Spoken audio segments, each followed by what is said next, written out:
Hi everyone. Today we have the amazing Rohan from Cypherock. So, before we get started, I want to give a brief intro. Today, we're talking about wallet security. So, we all know how precarious it is in the world of digital currencies today. Hot wallets are basically a no-go for security.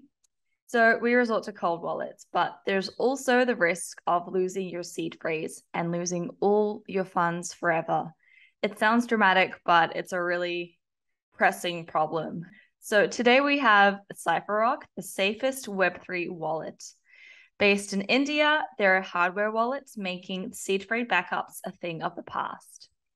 And whilst the Web3 and crypto space is young, Cypherock is an organization with founders who have been participating, building, and observing the space for more than half a decade. So we're very lucky to have their experience on the show with us.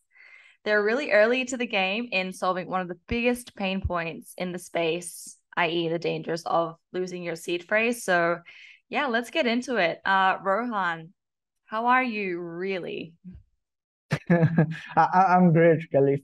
Thanks for inviting me to this. No, thank you for your time. So I like to start off my shows with, just a brief story about how everyone fell down this rabbit hole. And I say fell because usually it's, not really a smooth process. And that's what I want to iron out. But if you could share your journey down the crypto rabbit hole for us, we'd all be very eager to hear. Right. So this is 2016, 17, Ethereum was sort of just popping up.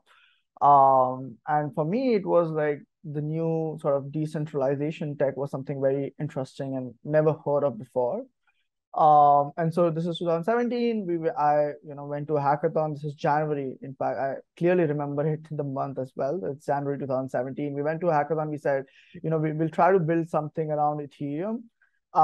We didn't understand too much at that point because it was still early. The dev tools were not that great at that point in Ethereum, but we managed to build like a decentralized crowdfunding platform. But what my sort of fascination on that day was this this something digital which is costing you sort of like $21. And I was like, who is buying this thing at $21? Like, why would someone pay this much for like a digital thing? But I was the same person who bought Ethereum at $250 like 6 months down the line. So that's how my journey started. As you rightly pointed out, it's never like a smooth journey. It's always like something or the else which is quite off with your starting journey in crypto Web3. And then this is 2017. So, there was this ICO boom at that point. Projects were propping up every single day on Ethereum as an ICO. And we were like, why is the price so rising? So I was still in college at that time. Mm. So whatever time we had, we said, let's start trading, investing in the space, because once we have skin in the game, we would be more inclined to sort of understand the space in much depth. So we started trading, investing. This is still like fourth year, senior of our university. We traded for the complete like 2017, but then 2018 arrived, and so we obviously made a bunch of money. But 2018, like, we were down more than 90%, right? And so we were like, everyone thinks they are a genius in a bull market. It's when the bear market hits that they realize they are not. Mhm. And so for us, it was like, let's focus and build on the core technological, problems in the space, because, that's what we are good at. And we are not sort of, great speculators or sort of traders at that point. So instead of focusing on trading, we shifted our focus on, actually seeing what are sort of some of the fundamental problems in the space, and is there something which we can solve using our own skill set. So me and my co-founders, we are both engineers. I'm more from the software background.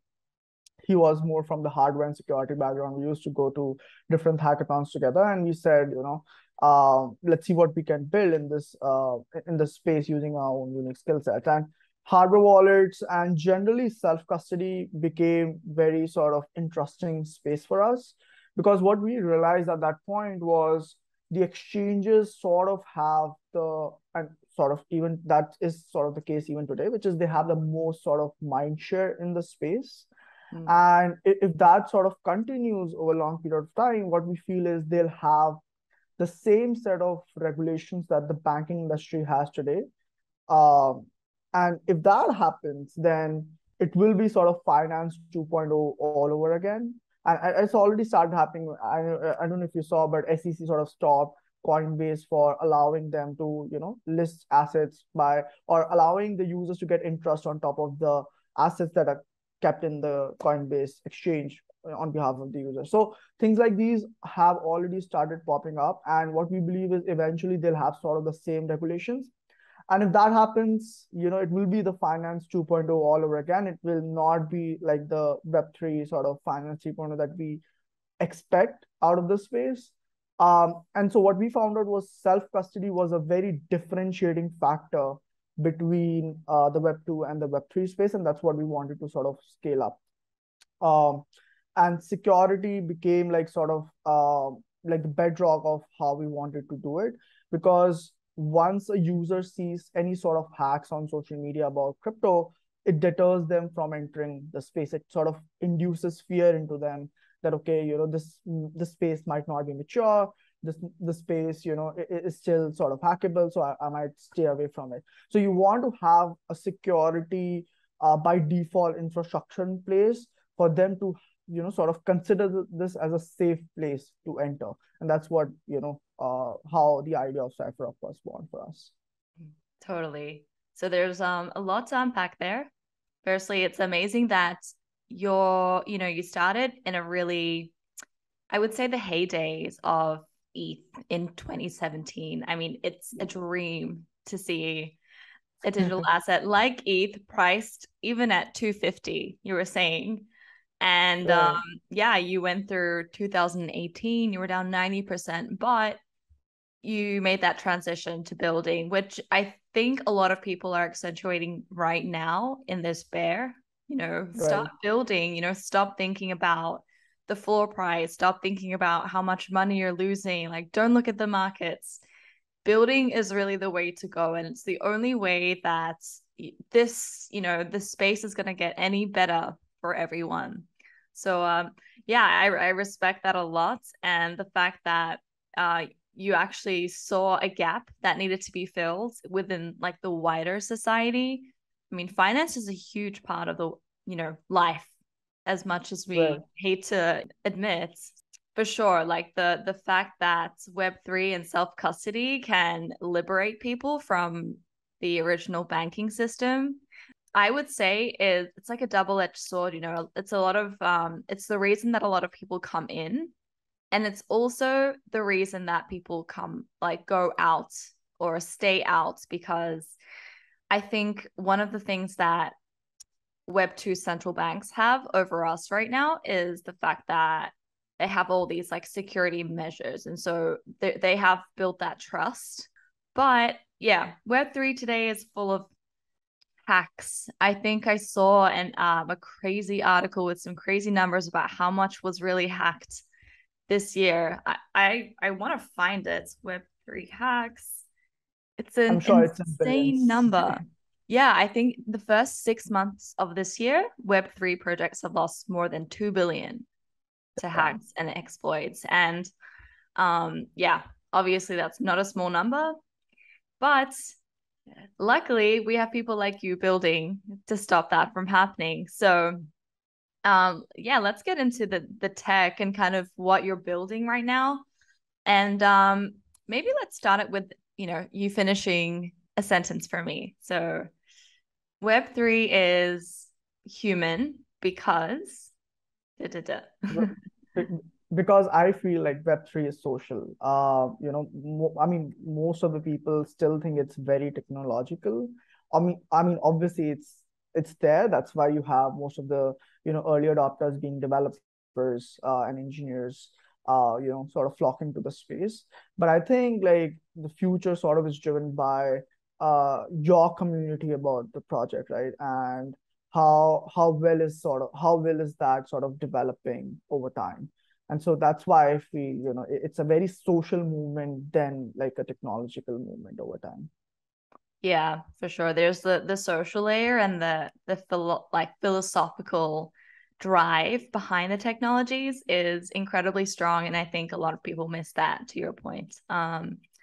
So yeah, I mean, Web3/crypto helps people go bankless, as we briefly touched on, because of the self-custodial nature of digital currency. So what you touched on this briefly, but what has been your experience with maybe your recent experience with digital currencies, 2 years? And for anyone listening who's not so familiar with trading and things like that, how can you describe the landscape and perhaps give some personal anecdotes of times that digital currency has either let you down or surprised you in a good way?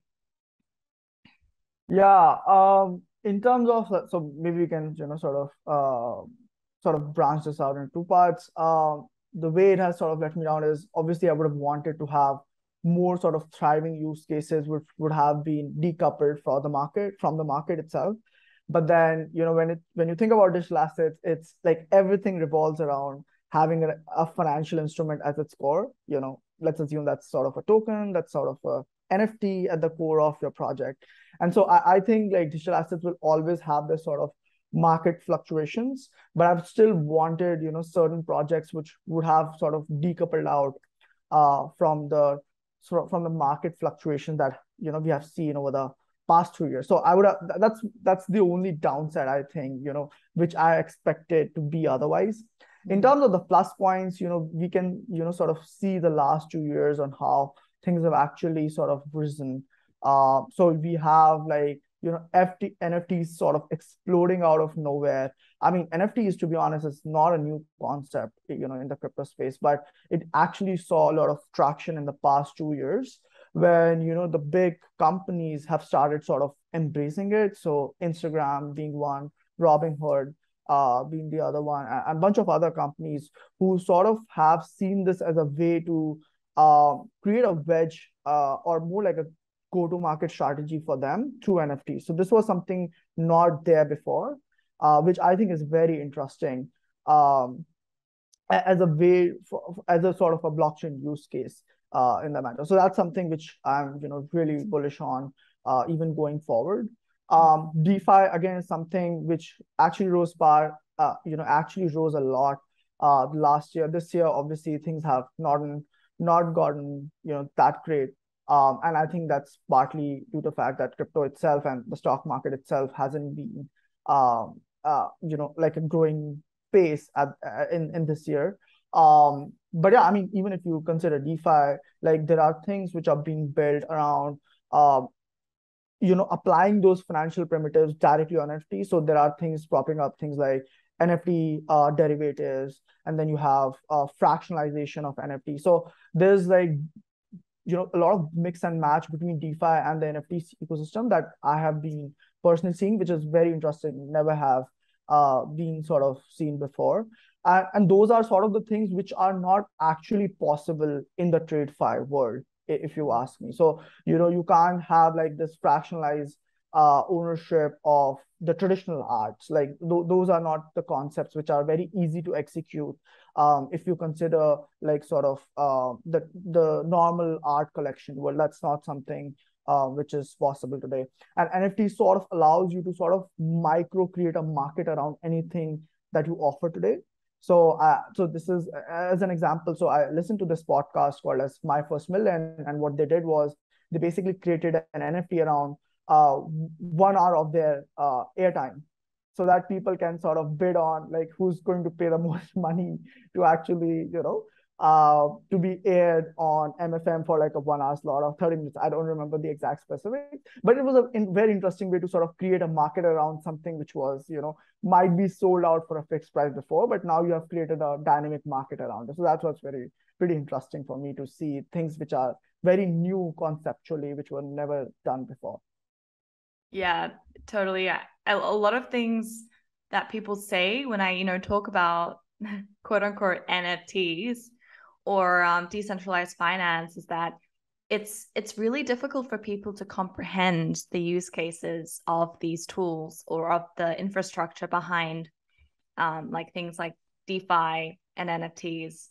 And I think that's one barrier that really has them stuck in a place where they're looking at the superficial like portrayal of it, such like in the media. But yeah, once you get into it and you start using it and you start talking to people, you realize that it's totally different from what people might see in the media. So let's circle back to Cypherock, and I want to know how it plays in with maybe the current like human condition of the day. We live in an attention economy, and people are always busy or burnt out, and there's a lot of things wrong with the state of humanhood as it is today, as there are upsides to being alive in this age. So, what are some modern day pain points for users of decentralized finance that you can see today that Cypherock might solve?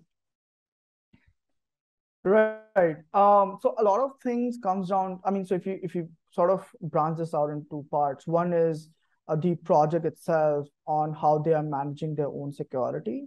And then the other part is the users themselves who are sort of using their project or maybe, using a specific DeFi protocol for doing XYZ financial, trading, investing, or any other primitive for that matter. So both of these sort of stakeholders in the DeFi space have sort of different security needs. So as far as the user is concerned, it's fairly very important for them to have a security by default space before interacting with any of the sort of DeFi protocols. So for them, I mean, apart from using like a secure hardware wallet like Cypherock, it's very important for them to only sort of interact with the projects that they have sort of researched on.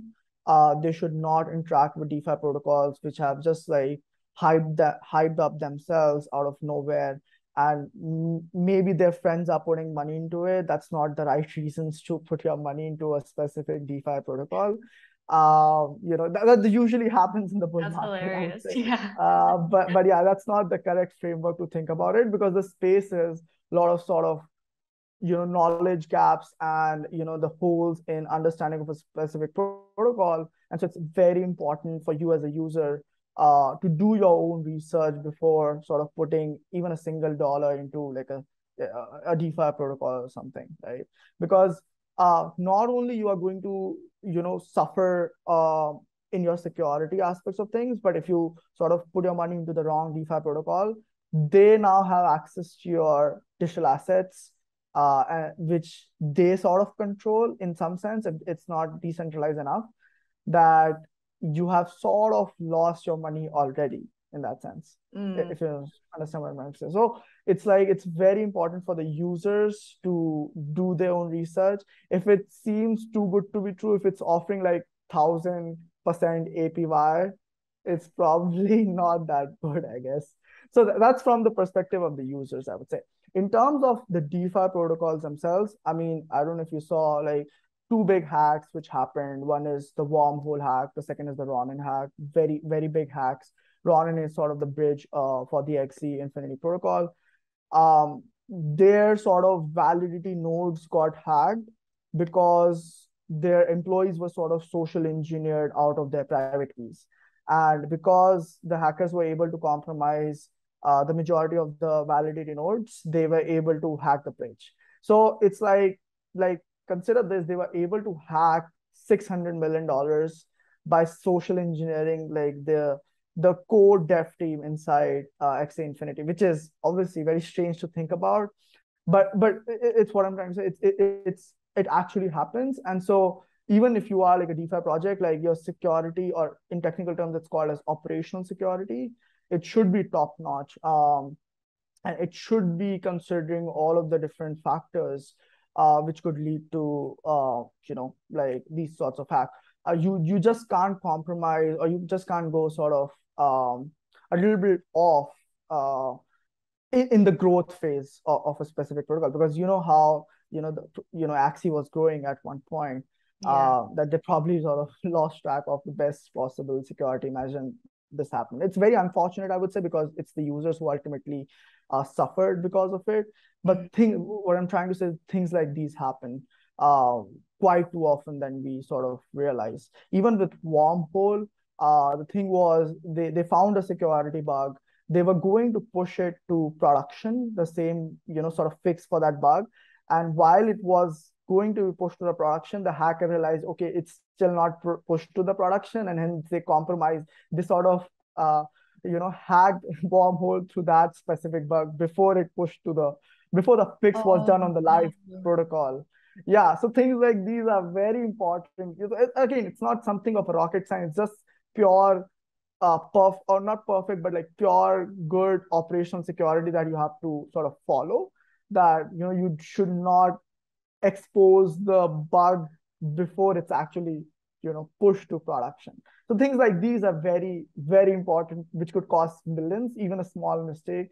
And yeah, I mean that's what we want to like sort of solve for. So we're trying to build an infrastructure that wants to manage the keys, not just for digital assets, because some of the keys which might be used in a project might not be a digital asset key, but maybe it could be something of another encryption key.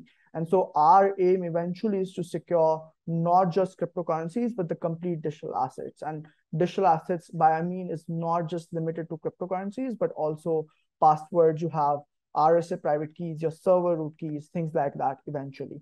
So that's eventually how we want to sort of expand ourselves into as well. Great. So just to recap, it sounds like a lot of the things that for us seem simple in our head happens every day. And, I don't, as much as we can say we can stop that with more due diligence or being more meticulous about like operations, like, we're so imperfect. Like, not sure if I should swear, but like shit happens every single day. And it's really up to like everyone to take care of their own selves. And like Cypherock is providing that. It's also providing it in a way that will help people maybe like go around some of the unfortunate like human things that lead us to lose our like seed phrase or forget our passwords in ways that we can't recover them, especially with like digital currency assets.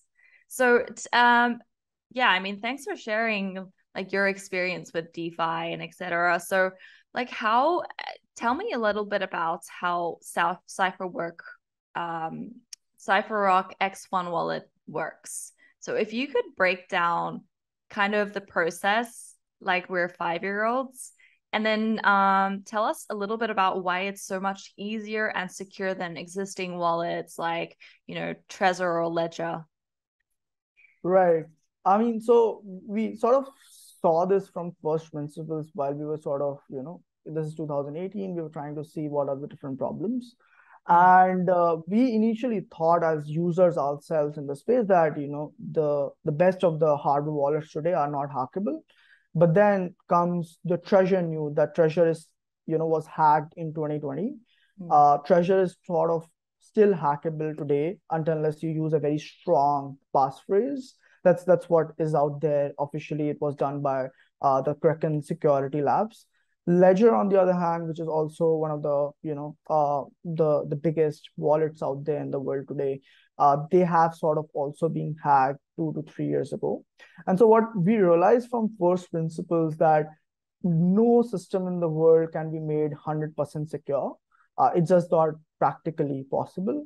And so if your hardware is breached or wherever your private key in crypto is stored, if that gets breached, your private key is compromised. And if your private key is compromised, then there's no recourse like the banking system where you can maybe reverse a transaction. There's no sort of recourse there in crypto. And the second thing is networks are pseudo-anonymous. So if someone hacks your private key, they transfer out your funds from your crypto account to their account. you can't even know, or you can't even sue them in court that they were the ones who stole your assets. So it's very extremely important to keep this private key securely, secured against both the loss and the theft problem in the space. Now, what we did was, instead of keeping this private key in a single place, what we did was we sort of decentralized the private keys into 5 parts. So instead of centrally storing it, we sort of decentralize it. Very similar, I wouldn't say exactly similar, but very similar to how sort of Voldemort does it with his Horcruxes in Harry Potter. I don't know if you've seen Wow. Harry Potter. Yes. Right. So that's how they managed to make 7 films, 7 different parts of the same story, right? Because it's too hard to kill Voldemort because it's soul a sort of device, right? So very similar, not exactly similar, but very similar on how that works when you're just sort of private keys decentralized into the 5 parts, 4 of these cards and the device, which you sort of remotely geographically distributed. So maybe you keep the device and the card in your home, the rest of the 3 cards, maybe one at your parents, your friends, or maybe a bank locker, just to sort of geographically distribute it. But the best part is, and the magical part is, whenever you want to make a transaction, you don't need to fetch all of these 5 parts. You just need to fetch the device and any one of the 4 cards to make a transaction. So you have the device, you tap any one card, your transaction is done. But even if you lost the device, even if you lost the cards, your funds are still recoverable from the remaining 2 of the 3 cards. So you just need any 2 out of these 5 things to be secured at any given point in time for your funds to be recoverable. That's how sort of we have designed it. So that's the first problem we solve, which is how can we make the security of wallets today 10x more than what is out there in the world right now. Secondly, with every wallet today, you get this something called as a seed phrase, which you sort of rightly pointed out at the start, which is, you have these wallets that could be a MetaMask, Ledger, any other wallet for that matter in the crypto space. Your private keys are stored inside that. But if it's a MetaMask wallet, what if your laptop gets corrupted? If it's a Ledger wallet, what if your Ledger device gets corrupted? What if you lose your Ledger device? And so to protect against cases like that, you are given a seed phrase, which is essentially like, has similar access properties to that of the private key, which you write down on a piece of paper in most cases and keep it secure. But the problem is, even if your wallet is secure, but if your seed phrases are not secure, your wallet security is of no use. Because even if your, let's assume MetaMask is secure, but if someone gets access to the seed phrase of your MetaMask, your funds are still compromised. Tomorrow you will see there are no funds in your MetaMask. So it sort of begs the question that, is it then actually secure? Because you are only as secure as your weakest link in your security, and your weakest link now becomes the seed phrase. Right. What we did was, we wanted to remove this seed phrase from the equation because it is both a UX problem for the users as well as a security problem for the user. And hence, through our product, because your private key is never stored in a single place, it doesn't have that sort of single point of failure. You don't need to back up your seed phrase in our case at all. Now, what a better sort of consequence of that is that if you are someone who are not too much knowledgeable about crypto, whenever you're trying to view us, because most of the hacks happen, if there's a random phishing website which is asking you to input your MetaMask seed phrase, input your Ledger seed phrase, maybe your Ledger desktop app is compromised, so maybe the compromised version of that is asking you to sort of input your seed phrase.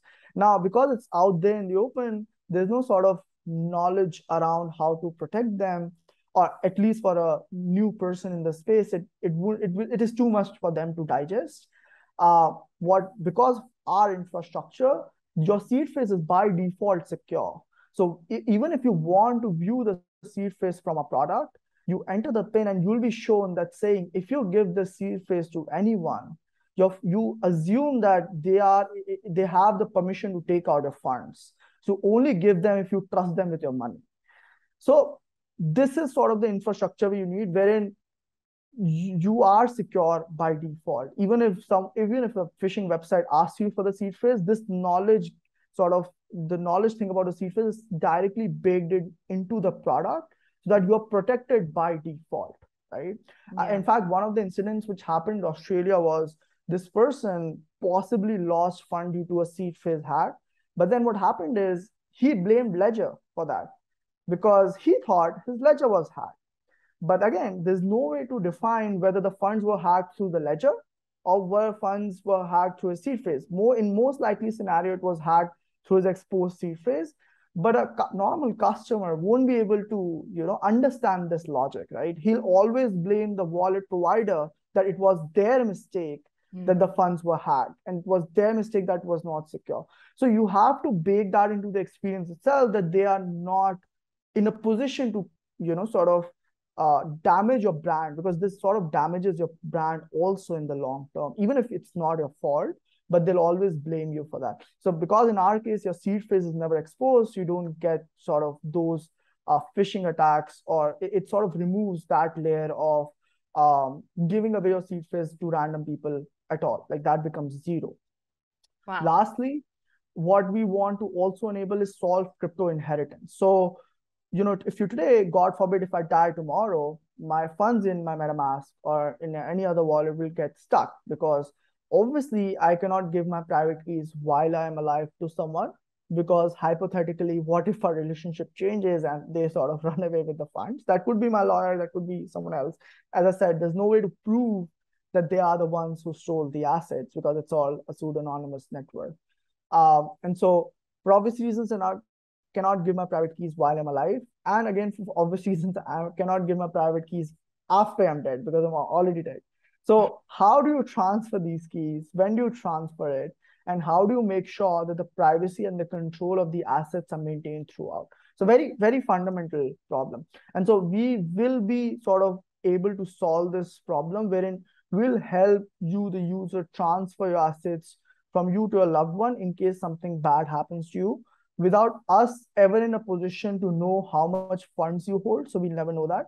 And without us ever in a position to control your assets ourselves. So we'll not be able to control your assets, but still help you transfer it to your loved ones in case something bad happens to you. So following that on soon, like it's still not live yet, but it will be there in the next quarter or so. So yeah, these are sort of the core problems, we intend to solve with Cypherock. Yeah, I love that. There's also a lot to unpack in that. I want to like touch on the Horcrux analogy. I think that's great. So basically, the crux of your wallet security is, say, Voldemort, and you need all of these Horcruxes to, uncover him or release or like kill him in a simpler sense. And then secondly, you're taking I guess the Achilles heel of like wallet security in general out of the picture so that people don't even have to think about it, which I think increases the user experience by miles. And thirdly, you're thinking past life. What happens when we die? Which is morbid, but it's something everyone should think about. It's a real, you never know. Yep. So yeah, I think that's super exciting. I don't think I've seen that in the space today, and I think it's something that more people should think about. So further to building this infrastructure that simplifies a very complex thing that people come across, what else have you guys got in the works beyond wallet security and thinking about inheritance? Right. So one other problem that we found, or something which I wanted personally, and obviously as an extension to that, found others wanting it too, is how can you sort of aggregate your wallet portfolios? So today you use a MetaMask for NFTs, DeFi, stuff like that, which have your own different portfolio. You use maybe some other wallet, maybe a phantom wallet or any chain specific wallet wherein your portfolio there is separate, but there's no way to sort of aggregate all of those portfolios in a single place. What we enable is differently as a wallet is which allow you to store 4 different wallets in the same product. So what do I mean by that is, if you import your MetaMask seed phrase, if you import your Solana seed phrase, your Phantom seed phrase, sorry, and maybe any other wallet, you can sort of aggregate all of those portfolio in a single sort of interface through our product, and you can actually track your complete portfolio and how those are sort of moving um, across different wallets. So that's something we are pretty excited about. Also, as an extension to that, we would want to extend this product because we eventually want to enable people to be their own bank, and that includes having a joint account in like similar to like a bank. So how can you maybe you along with your friends, or maybe you and your partner starting a crypto startup for that matter, how can you guys create a joint account with the help of Cypherock wallets for any sort of asset treasury that you want to do? So that's something which is also in a bill in the company today. Basically, build a crypto native multi-chain joint account. So that's something we're very excited about, and essentially like providing safe space for any sort of value-added services that can be built on the secure infrastructure is what we'll be focusing on in the coming months. So things like secure NFT trading, DeFi stuff. Obviously, it's the inheritance thing as well. And anything and everything that you want a Web3 sort of base layer to do, that is sort of what we want to enable with security by default at the base layer. That's our ideology there, I would say. I mean, yeah, like so joint accounts in crypto sounds like a good deal. And I think a lot of people, maybe they want to get in on something together and they don't have the right or things available to them like in such an easy way, like a multi-sig wallet. So yeah, I can see a lot of people using this to carry out their like day-to-day Web3/crypto transactions. Should be a lot of fun as well. So that's awesome, guys. This sounds like almost like a mini bank to me, so you got the security, you've got the post-mortem insurance plan in place, and now you can share your funds with your friends. And to your point of Web3 being social, this is the perfect use case for sharing your finance, your digital currency with people around you in your community to either get things done or explore new things in the space. So let's kind of wrap this up with a little bit of an advice session. So I know that there are tons of eager, just regular people or maybe engineers like yourself, who want to get started in their Web3 journey, or maybe are in the earlier days where they're kind of just looking around and getting really scared from all these hacks every single day. Or so do you have any holistic advice for these quote unquote newcomers to ensure that they have the best possible first experience? Like you touched on it before, but just to bring it back home and reiterate, what you need to be thinking about before you set foot in this incredible maze. Share some advice with these people. Sure. I mean, as we sort of briefly touched base before, Kelly, I think the most important thing is to sort of do your own research. It's still, I would say, very early days. It's still a day where you have to sort of understand how like sort of the base layer works and how the internal workings of certain things are. Because that's how the stage was between 1995, 1999, when internet was just sort of propping up, when there were a bunch of people trying to create different sort of applications on top of internet. And so that's, I would say, what the stage is currently. Right now we don't have the Googles, the Amazons, the Facebooks right now for you to sort of build on top of that by default. It's still a lot of iterations, and because this space is, most of it is open source, so by default the iteration cycles and the feedback loops in the space are exponentially more faster than how things were there back in the early days of internet, because most of it was closed source by default at that point in time. And so obviously it's very hard to keep up on what is the new thing propping up. And so it's extremely important that before investing like even a single dollar of your, hard-earned money, it's very important that you sort of spend time learning about the space.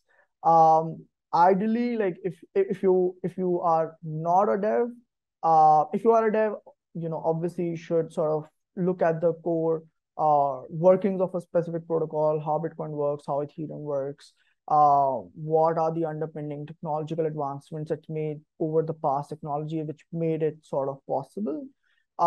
If you're not sort of dev, then I mean, it would sort of help you sort of become technological, because most of the value, if you see, is driven from the technology itself. So if you're not technical enough, like the best sort of advice would be to start becoming a little technical over time, but still, there are still opportunities, where you can sort of contribute without having the technologies know-hows, things like content marketing, and other areas where crypto needs help. I mean, design is where you need tremendous help today in terms of how do you want the UX to be. I mean, essentially, since the competition is sort of the traditional finance. So how can you build the same UX without sort of compromising the underlayer fundamental differences, which is of decentralization, which is of self-custody and things like that. So there are opportunities, but yeah, it would be beneficial for you as a person to start knowing the things in a little depth, because that's how you sort of create the most value for yourself at this point of the space right now. So that's, I would say, would be the first thing. The second thing is obviously, don't read too good to be true news. Like those are just a way off. Like if someone is promoting, 10x your money in like 10 days, that's not possible, humanly possible, I would say. And possibly it's a Ponzi scheme, or, someone trying to make money off you rather than trying to make you money. And so, it's a highly speculative stage, even more so during a bull market. And so don't trust anyone, don't trust the influencers. Try to make decisions from your own, first principles thinking. That I would say is like, extremely, extremely important. And then try to approach the space with a security first mindset, which is like anything and everything that you do might lead to a hack in the future, right? This is something which people find it hard to wrap around their heads around. But anything that you do, you may be submitted your address somewhere, you may be submitted, like your participation in a specific protocol, things like that. If those are not legit, you paint a target on yourself, essentially. So unless you are sort of careful about how are you interacting with the Web3 space, you would be doing damage to yourself, to your future self, in case something, if you become valuable over time, like, there will be bad actors going after you to get those funds away from you eventually, right? And obviously we want to abstract out away as much as we can as a company, so that the users don't need to think about certain aspects of the security model for how to operate in the Web3 ecosystem. But still, to a certain extent, there will be always some attack vectors which no product in the world will be able to solve, which is human mistakes, right? So it's always better to know the best practices in the space. We in fact have, I'll also add the note to this in the show notes for you, Kelly, wherein we have made a Web3 knowledge base, which we sort of internally shared in the company for someone who was not crypto native, and try to help them become crypto native over time. So it's actually like a step-by-step document that we made, which I'll happy to share it for your viewers as well. So it's like the first question that someone needs to answer for themselves is, why crypto, and what is wrong with the current financial system? People, start to once they jump into crypto, they realize, oh shit, I don't know about how money works, right? And that's when they have sort of the realization, and that's how they sort of go into the rabbit hole. Our doc sort of makes it easier for them to go through the rabbit hole in a structured way. That's more or less like it, I would say. Yeah, I really like the idea of sort of hand holding people into the space so that they know exactly which checkpoints to complete before moving on to the next stage, because I think in such a, I wouldn't say vulnerable, but like volatile space with lots of little holes, it's really important to like pay attention to the details. And to your second point, don't believe everything that you see on your Twitter feed, as enthralling as it is. And funnily enough, the algorithm is created that way. Like the more you pause on something that, wow, like sounds great. I'm sorry, it's like probably not true, or it's probably like too good to be true. So yeah, I really like that. To the concept of like doing your own research. Yeah, I mean, that's I think that's something that people need to clarify more, because to some, doing your own research might be if you get most of the information that you use in your day-to-day life from people around you or people you're talking to. I would say don't do your own research then. Like, rely on reliable thought leaders who don't just like sell you a dream, like the crypto Right. American dream or something like that. Maybe listen to someone who says things that you don't really like to hear, or it doesn't make you feel like hopeful about the space, because honestly, it's going to be a roller coaster ride. But if we keep like turning a head away from some of the dangers, like you said, everyone is out to hack you, unfortunately. And yeah, when you keep that mindset, you're going to be way more careful. More vigilant about where you put your data and like your wallet address. Like there's so many ways that you could possibly get rugged. So like I would love for you to share that in the show notes. I think a step-by-step like way for non-crypto native people to become crypto comfy would be Right. perfect. Right. Yeah. I mean, just adding to that point, obviously, there are some leaders. I'm not saying that the complete, sort of ecosystem is sort of rogue, but it's very difficult for a new person to identify the right kind of, people to listen to. Because if they went ahead and listened to the wrong kind of people, they'll lose trust in the space by default. So it's very important for the new person to develop this sense of who to hear, right? And that process needs to be done by they themselves, right? It's not possible like, someone else will be able to sort of extend hands, maybe from someone who they fairly trust. That's possible. But again, it's very, very difficult for a new person to realize who is the person who's actually trying to help me in this space, like digitally, not like real life friends, but digitally, who's trying to actually help me and who's Yeah. trying to sort of rug me. It's a very blurry line. Because it was the case in my case as well. Like, during 2017, there were some phishing sites which were propping up, and they were trying to, send these fake links for you to maybe verify. I just, in fact, recently received like a fake link from a fake email address, which basically said my ETH were sort of stuck in the ETH merge, so you need to verify your MetaMask account, right? So this, yeah, I was like, obviously, it's very easy for me to identify this is a phishing email, but very difficult for a new person to see, right? They will be like, oh shit, my ETH is going to go, away, so I might as well just click it and see my ETH is restored, and bam, that's how you lose your crypto. Um, So yeah, I yeah. hope we could help those users with the right set of reading materials for them to get up to speed to them. But yeah, and so that they are in a position to see what is sort of right and wrong for themselves in the space, even while trying to see the people who they can trust digitally, in the space and going forward. Yeah, for sure.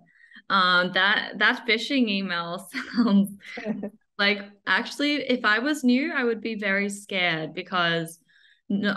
let alone like people don't know anything about the merge. What is it doing Right. for crypto, etc. Well, it's very, yeah, I think there's a lot of technical jargon, so most people just don't even read about it. And it reminds me like people are going to get into your emails too. So it's not just your wallet. It's not just like Twitter links or Discord links. It's like platforms like Gmail. People can get Right. you through there. So, watch out. Awesome. Rohan, I want to wrap things up with, lighthearted section. So I have a fun question. So you have three options. You can mint, burn, or rug. So I'm going to give you three projects or like items, maybe like crypto related items. And yeah, you can tell me which one you want to mint, burn, or rug. So I've got number one, Moonbirds, the NFT project. Number two, Gary Vee's wallet. And lastly, number three is a piece of Beeple artwork. Fairly difficult, I would say. No rugs, no rugs, obviously, because we breathe security, so we want to stay away from rugs. That's what we help people to get away from. Mint, I would say, moonbirds, because it's a very exclusive sort of community at this point. I would obviously want to be part of it. It's just that it's not possible for me there. And that, sort of the only thing that remains is the burn. So maybe I don't know, for the fun of it, maybe burn piece of people's artwork, because no one has done that before, I guess. So that would be pretty cool. That could be, that could be the new piece of artwork that comes out of Yeah, your. exactly. I love it. All right. Thank you so much, Rohan. Where can we find you? Where can we keep up to date with how Cypherock is traveling? And if you have any other like handles that people should keep an eye out for, tell us where we can locate you. Yeah, it's basically Cypherock Wallet. Like our handle is Cypherock Wallet on Twitter. We And are that's one also R. there. Yeah, that's 1 hour. By the way, we have also purchased double R cypherock.com, so that people don't sort of create a phishing site out of that. No. Again, very, very, exactly, very, very important things to keep in mind while you are building a company in the crypto space, Yeah. right? Because there will definitely be people who will be trying to scam people out through things like that, right? Yeah. So again, I mean, our website is cypherock with single r.com. And I'm personally available across Twitter, LinkedIn, more recently on Farcaster, because that's where I'm trying to spend, some of my latest time on. It's a very, very good community. I don't know if you are there as well, but yeah, it's a great community of people who are sort of no bots, no noise, pure signal, people who are, deeply passionate about crypto. There are somewhat like 2,500 or so crypto people in the space, but each of them are sort of personally invited by Dan, who used to work at Coinbase. So yeah, like you just DM him and he'll get you invited. But pure signal, very helping community, like I mean, very hackish community. How would you expect in the early days of internet, everyone sort of trying to help each other out? It's great. So you should definitely check that out as well. Awesome. So I'll pop that in the show notes so people can check it out. But sounds exclusive. And maybe this is the right place to go get your reliable crypto thought leader knowledge. So great. Well, anyways, thank you so much, Rohan, for your time. It was a pleasure. I learned so much from you. And I hope everyone did too. Take care. Likewise, Kelly. Thanks for having me here.